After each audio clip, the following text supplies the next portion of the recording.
Sadhguru, these days many people are diagnosed with thyroid problems, either hypothyroidism or hyper or hypothyroidism. Even though we are consuming iodized salt, still thyroid problems are prevalent. What is the cause of the increase in these problems? Is it stress related, like diabetes or hypertension? Can we overcome these conditions with Hatha Yoga or Kriya, or being in a consecrated space like Isha Center? What are the things we can do to come out of it? I think a whole lot of people have come out of it with Hatha Yoga practice, no question about it. Being in a consecrated place definitely adds to it. But this pretty widespread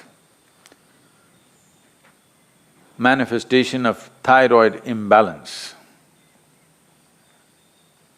See, we must understand this. What you're calling as thyroid, in yoga we don't look at the glands like that. But medically, what you're calling as thyroid is that secretion within you which is trying to calibrate your system on a daily basis. It's just calibrating how much digestion should happen, how much energy should be produced, how much fat should be produced, how much muscle should be built, everything. It's trying to calibrate your physical structure. Your physical structure is very closely related to your psychological structure. Today, there is substantial evidence to show you that if you sit here and think of the mountain, your glandular function will happen in a certain way. If you think about a tiger, it'll happen another way. You think about an ocean, it'll happen another way. You think of a man or a woman, it'll happen another way. Just a thought, nothing. No contact with mountain, no contact with tiger, no contact with man, woman or ocean. Just a thought will fluctuate the glandular function. I'm saying that is how fine the system is, that it is trying to calibrate everything to keep you in a good place. The problem with you is, you need a bullock cart because you are the missing link. You need a bullock cart, but they gave you a fine spaceship. Every little thing will do a world of things. Simply if you touch it, go boom, waves of stuff happening in the system. Simply if you look like this and make one conclusion about the tree, this will go into many varieties of chemical and other kinds of variations. Glandular functions will change. Wherever you may be, whether you're in Mumbai or New York or London, wherever, just look at the situation in which you're walking. Maybe socially you've gotten used to those things, but look at the kind of atmosphere you're walking in, the number of things that are happening, none of them are conducive for this life. You might have gotten adjusted to it. Maybe now you can't live out of those cities, that's another matter. But the life that you are is not seeking that kind of atmosphere. So the number of variations that are happening within you are not in your favor. Glandular dysfunction is just one manifestation. A very highly calibrated function of glandular function, one thing is the thyroid. It's easily noticeable. The first thing, your physiological and psychological parameters get thrown off a bit simply because disturbance. And another dimension is what's the disturbance that's happening from within you, your own psychological patterns. Another dimension of disturbance is what kind of food is getting into you. There is no way you can eat anything today which is not chemically infested. If you're eating very organic food, it's little organic chemicals they're using. It's come to that place. It's very difficult to eat something that's just grown in the wild forest. You can pluck out something and eat. That's very, very little, not even a small percentage of people are capable of eating that anymore. It's all from the marketplace. And what goes into the marketplace is all about more, not about what. And also this, in this country, all these things are gone now, don't worry. My grandmother, every day the vegetable seller, they used to come home with a basket. Just then in the morning they would have plucked, by 7:38 they're at the doorstep. When they come, and she will look at this, when she wants to buy it, she won't allow the vegetable seller to touch the vegetables. They plucked and brought it. It's fresh, just now it's come off the plant. But if it has to go into the balance or if she has to choose 1, 2, 3, 4 like this, she won't let them touch it. You don't touch my vegetables. This is not to keep bacteria away. She doesn't want that woman or that man to touch the vegetables that her children and grandchildren will eat. She will touch it in a certain way. She will fondle it, she'll caress it, she'll look at it like this, and then she will cut it and make it. Don't think this is all funny. If all these things are missing in your life, you have to take pills to manage your glandular function, and there is no way by popping a pill you can get it into balance, you can suppress it. You cannot get it into proper balance, no way, because every day it's different, every moment it's different. This is calibration, a very active calibration that's happening. You kill it and just take a pill and somehow manage.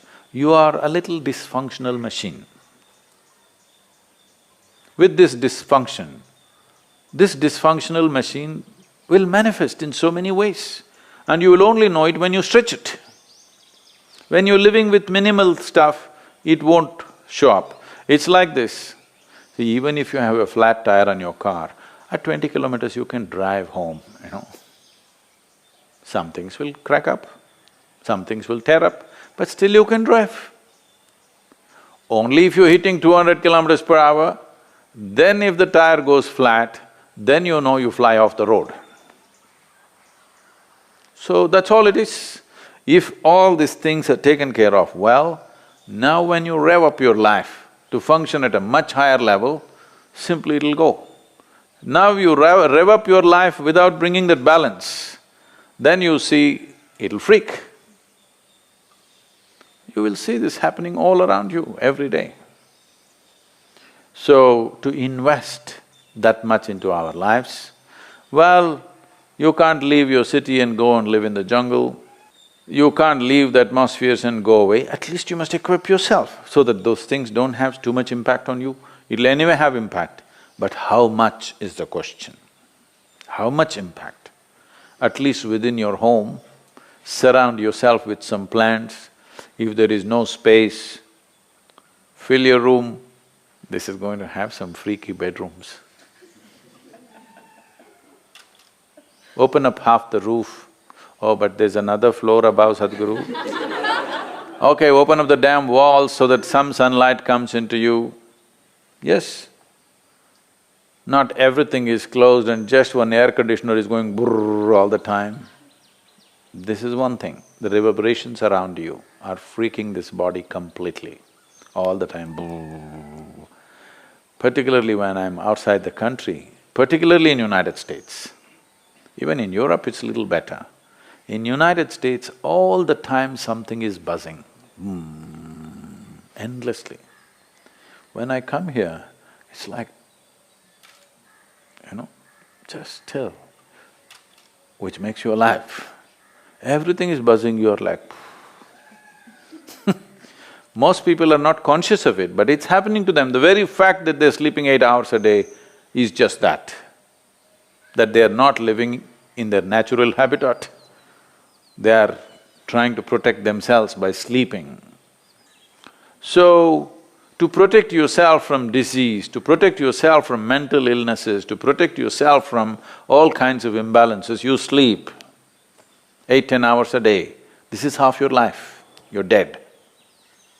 Death is always a good fix. But that's not the fix we are looking for. We are looking for a life fix, not an end fix. If you end something, it is fixed, isn't it? Fixed or no? Fixed, but not the way we want. We want to be here, alive and be fully fixed. So if this has to happen, you can. I know you may look freaky, even I will think you're freaky. But you can bring some plant life into place where you sleep. When you walk, you must always be conscious of the life other than human life. Most people are not even conscious of the human beings, so I'm reminding you, you must be conscious of everything that is alive. A tree, a plant, a blade of grass, a grasshopper hopping, and the people that you don't like are passing by. All kinds of things. You must be alive to everything. Don't need to do any, oh, I love the tree. You don't have to love the tree. You have to be nourished by it. That's the only way to live.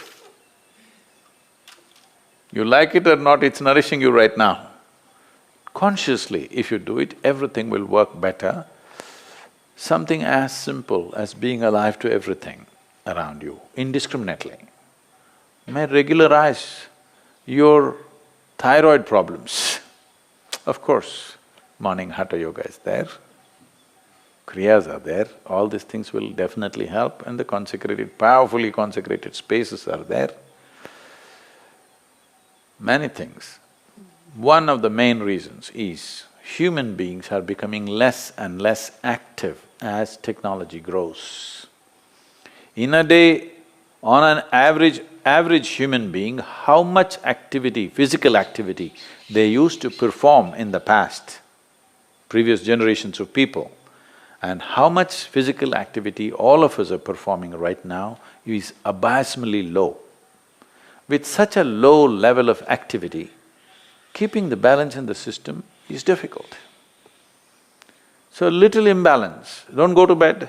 If you feel little imbalanced, you must jump into activity. Wherever activity is happening with some vigor and joy, you must jump into that activity and do more and more of it if you're feeling sick.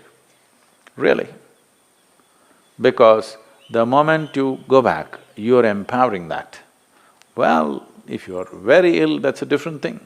But otherwise, you must…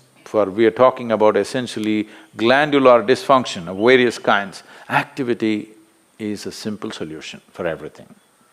And don't make activity, for those of you in New York, I'm telling you, don't make activity, you have that health band on your thing. 10 steps, 12 steps. Don't do this, that's not the way to do activity, you may get more sick by doing that. Simply, joyfully doing something. Being joyfully alive. Activity is, if you do not know how to sit here and be exuberantly alive, just go and play. Play a game, run around simply. Just imitate the grasshopper when you're walking. Try. Why not? You never did this. This is the problem with you. When you go now, I want to see you because you're going to walk on the grass. You better grow like a grasshopper. Chuk, chuk, chuk, chuk, chuk. You will see how much aliveness will happen with you.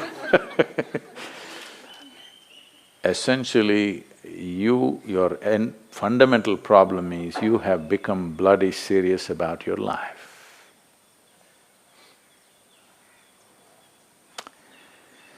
So, we have to again remind you, you will die anyway.